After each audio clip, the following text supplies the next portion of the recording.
Reçu le nom au-dessus de tout nom. Ensemble avec les anges, nous célébrons ton nom. Tu as reçu le nom au-dessus de tout nom. Ensemble avec les anges, là nous t'adorons. Bonjour à tous ceux qui nous suivent sur les réseaux sociaux, notamment dans notre chaîne Egler TV. Et pour le numéro d'aujourd'hui, nous avons reçu notre pasteur provincial, pasteur Max Somoué, qui va nous parler de résumé de mois d'octobre qui avait pour thème grâce sur grâce. Bonjour pasteur. Bonjour ma soeur. Pasteur, oui, ma soeur. Nous voulons que tu nous parles de thème de mois d'octobre qui vient de se passer comme thème plutôt, grâce sur grâce. Merci. Vous pouvez nous faire ces résumés-là. Merci beaucoup ma soeur. Je remercie l'Éternel et Dieu, le maître des temps et des circonstances, lui qui nous a accordé cette grâce pour nous présenter aujourd'hui dans votre émission dans la chaîne Egler TV pour essayer de parler ensemble sur les thèmes qu'on a eu à utiliser au cours de ces mois. Oui, nous avons parler sur la grâce, grâce sur grâce. C'est ce thème-là que Dieu avait donné à sa servante afin que l'Église de Dieu puisse profiter de cela. Et nous avons eu vraiment à écouter, à recevoir des grâces dans cette Église qui ont parlé tout autour de ce thème-là, grâce sur grâce. Alors, la grâce, si je peux commencer par la définir, la grâce, c'est les secours. Les secours que Dieu a accordés à son peuple. Là, nous voyons celui qui est élevé vis-à-vis des subalternes. C'est Dieu qui a fait grâce, c'est Dieu qui nous a tendu la main, c'est Dieu qui nous a donné ces secours-là afin que nous puissions nous profiter et nous procurer de cette grâce. Dans le temps, nous avons eu à écouter aussi les hommes de Dieu qui nous ont parlé. Prenons l'exemple de la servante de Dieu, Maman Siska. Siska nous a parlé de la visitation de l'ange chez Marie. Marie, elle était vierge, elle n'était pas l'unique parce qu'il y avait aussi tant d'autres filles qui étaient vierges à cette époque-là, mais elle a été choisie par Dieu pour être la mère du Sauveur. Alors, quand l'ange va se présenter pour lui annoncer la nouvelle, pour elle était étonnée de dire non, comment cela va se passer puisque je suis vierge, je ne connais pas d'homme. C'est là où Dieu, par l'ange, lui a expliqué comment ça allait se passer pour que, par la vertu, par la puissance, par l'aide de l'Esprit de Dieu, qu'elle devienne enceinte de notre Seigneur et Sauveur Jésus-Christ. Donc c'était une grâce parce qu'elle a été sélectionnée. La grâce, bien-aimée dans le Seigneur, c'est une grâce. D'autre part, de faveur imméritée. Oui, c'est une grâce, mais il faut aussi chercher à s'approprier de cette grâce-là. Quand nous disons que c'est une faveur imméritée, mais pour mériter aussi cette faveur-là, il y a des choses à faire. Il y a des conditions. Il y a des critères qu'il faut faire afin que toi et cette grâce-là, cette faveur-là, vous puissiez parler le même langage. Donc c'est ça. On a passé des bons moments, on a écouté des hommes de Dieu. Il y a Pasteur Bokanga, il nous a parlé grâce, en résumé, c'est Jésus. Si nous allons lire, la Bible dit, la grâce a été faite chair, la parole a été faite chair, et elle est venue habiter parmi les gens. Les gens ont vu, les gens ont remarqué, les gens ont conclu, les gens ont essayé de comparer ça. Ils ont dit que non, c'était vraiment spécial. La grâce, c'est Jésus. Pasteur Shadrach, lui nous a parlé que bien que cette grâce-là, c'est gratuite, il faut essayer, chercher à la protéger. Il ne faut pas fouler cette grâce-là aux pieds. Quelque chose qu'on t'a donné, bien que gratuitement, si tu ne sais pas de bien la garder, facilement comme ça on peut te la voler. On a eu beaucoup de gens qui ont parlé. Docteur Rosine nous a parlé de la dispensation de la grâce. C'était fantastique. Moi, votre humble serviteur, je parlais de la grâce. C'est cette main que Dieu nous a tendue. Là au ciel, il nous a tendu la main. Et c'est à nous de nous approcher pour prendre, bénéficier, profiter de cette grâce-là. Merci, pasteur. Merci beaucoup, ma soeur. Personnellement, lorsque vous avez parlé de la grâce, moi, personnellement, j'aimerais savoir s'il existe une différence entre la grâce et la faveur. Quelle est cette différence-là? En tout cas, merci beaucoup, maman journaliste. Ça, c'est une bonne question. La grâce, par définition, nous disons, c'est une faveur méritée, c'est le secours que Dieu a accordé. Alors, si on peut dire, essayer de différencier la grâce et la faveur. Je parle, grâce, c'est le secours. Faveur, c'est l'aide. Faveur, c'est comme l'avantage. C'est comme bénéfice. Vous voyez? Alors, quand nous allons maintenant parler des bénéfices là, il faut faire quelque chose qui va te pousser à obtenir ces bénéfices-là. Prenons l'exemple des commerçants. Il doit fournir des efforts. Il va acheter les marchandises. Il va faire des calculs. Les prix d'achat,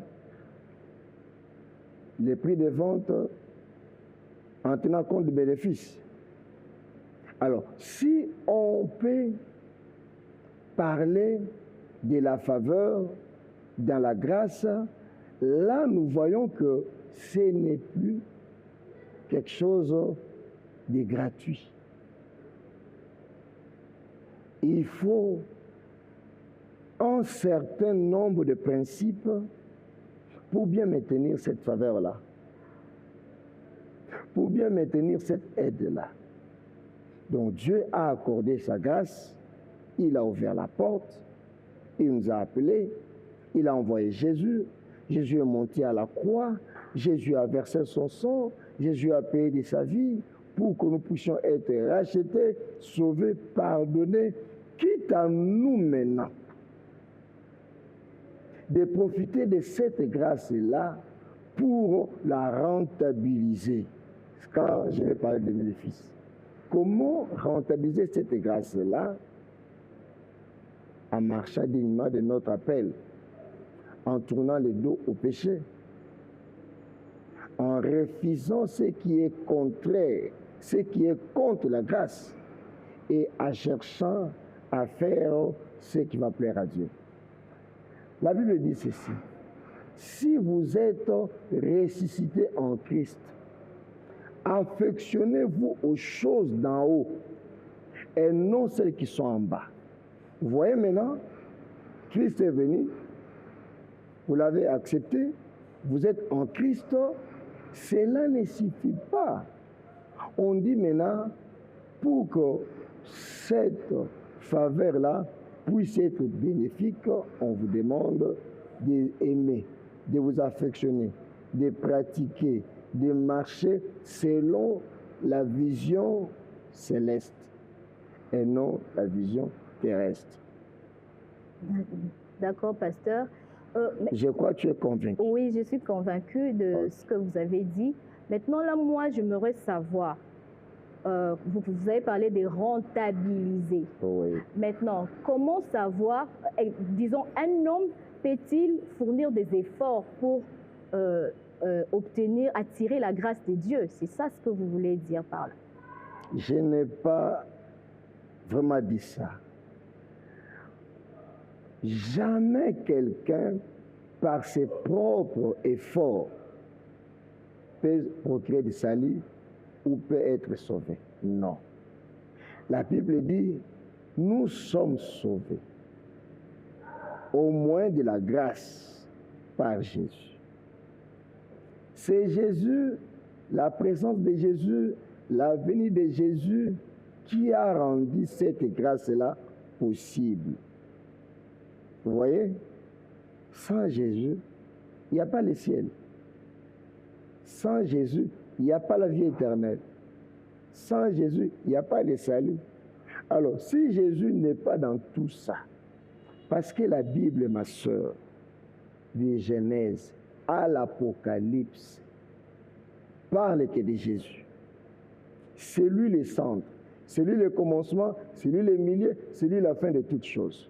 Donc, on ne peut pas de soi-même fournir des efforts pour être sauvé ou pour bénéficier de sa grâce, non.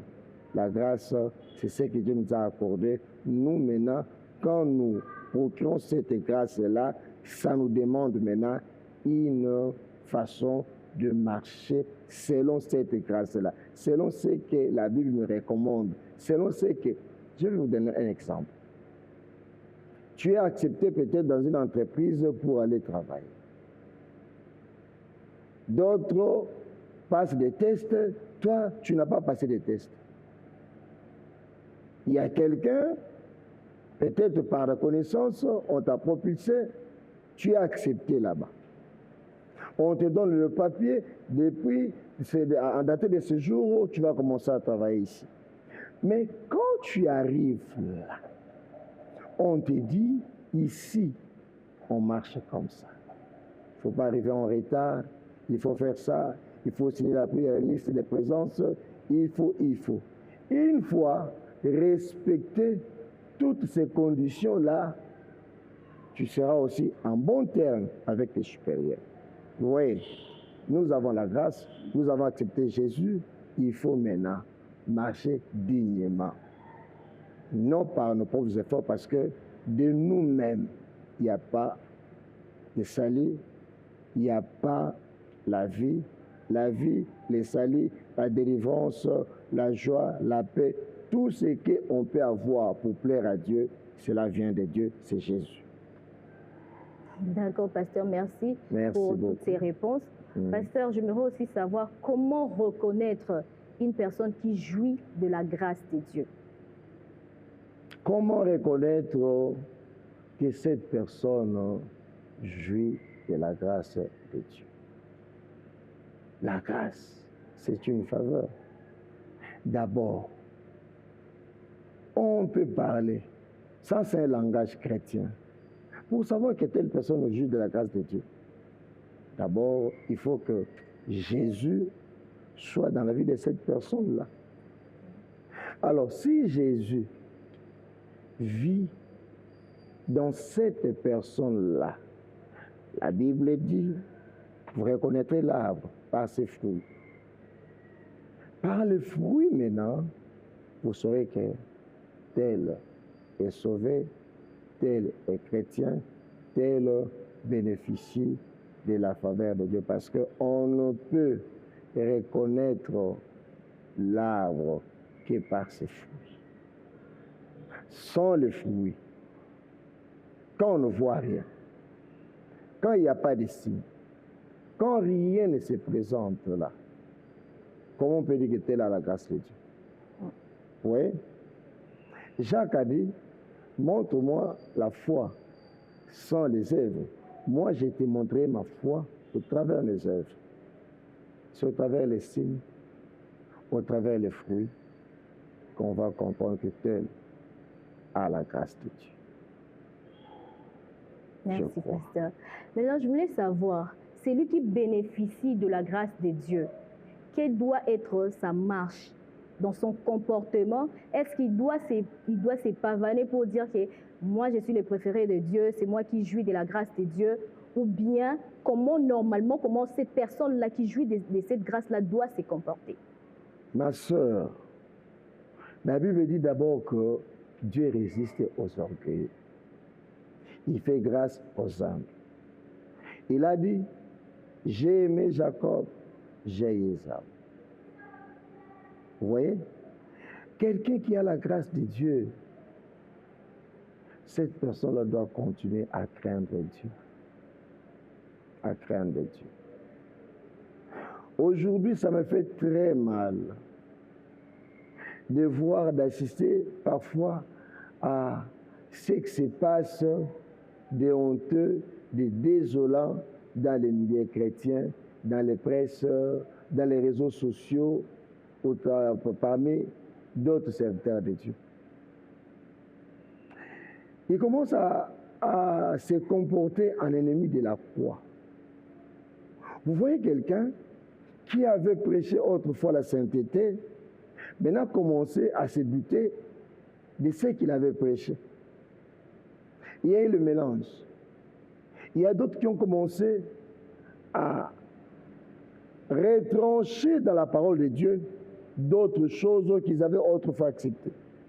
Il y a d'autres personnes qui ont parlé de la grâce comme si la grâce nous autorise à commettre des péchés parce qu'il a dit là où le péché, là où il y a le péché, la grâce surabonde. Vous voyez? C'est comme quelqu'un qui dit, Paul a dit, si nous péchons, nous avons un avocat auprès du Père. Alors comme l'avocat est là, il faut continuer à pécher. Il faut continuer à se comporter. Non. Au contraire, quelqu'un qui a la grâce de Dieu, tu vas voir, il va commencer à marcher avec la crainte de Dieu. Maintenant, quelqu'un que Dieu a rejeté, tu vas voir, cette personne-là va commencer à jouer de la grâce de Dieu. Je reviens encore dans la réponse. Vous reconnaîtrez l'arbre par ses fruits. Donc, quelqu'un qui a la grâce, on parle de faveurs imméritées. On parle de secours gratuits. Mais quelqu'un, que celui qui t'a donné ces secours-là gratuitement, il peut aussi les retirer. Parce que tu n'as fourni aucun effort. Tu n'as rien payé. Il t'a choisi, il t'a sélectionné.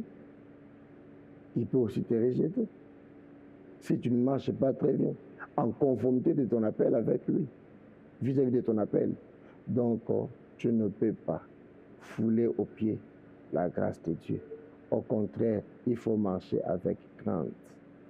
J'ai dit à mes collègues, à mes bien-aimés, enfants de Dieu, ne jouons pas avec la grâce de Dieu. Parce que c'est Dieu-là, il peut aussi retirer ça. Il est souverain. Donc c'est ça, marcher avec la crainte de Dieu. C'est ça, reconnaître la grâce. Merci, pasteur. Je vois que le sujet de la grâce, elle est tellement profonde que nous n'allons pas finir à élaborer tout et à faire le peu de résumé que vous nous avez donné. Je crois que les téléspectateurs qui nous suivent sur YouTube, dans notre chaîne, ils ont vraiment compris. Ce que j'aimerais que vous fassiez, s'il y a un conseil par rapport à la grâce de Dieu que nous jouissons, si vous pouvez donner à quelqu'un aujourd'hui, que c'est quelqu'un-là qui sache qu'il a aussi un Dieu et que c'est Dieu-là qui lui fait faveur et qui lui fait grâce. Si vous avez un conseil à donner. Bien-aimés dans le Seigneur, vous qui avez eu la grâce de nous suivre en ce moment, je vous dis, Jésus revient bientôt. Je vous dis, le ciel existe. Je vous dis, l'enfer aussi existe. Maintenant, je vous pose la question. S'il y a la grâce, Pourquoi il y a le ciel? Pourquoi il y a aussi l'enfer? Vous voyez? C'est que ceux qui vont marcher avec cette grâce-là, ils iront au ciel. Mais ceux qui vont fouler aux pieds cette grâce-là, ils seront réservés au jugement. Mais Dieu ne nous a pas appelés pour le jugement. Sachez que Jésus revient. Lui qui nous a appelés revient bientôt avec notre récompense.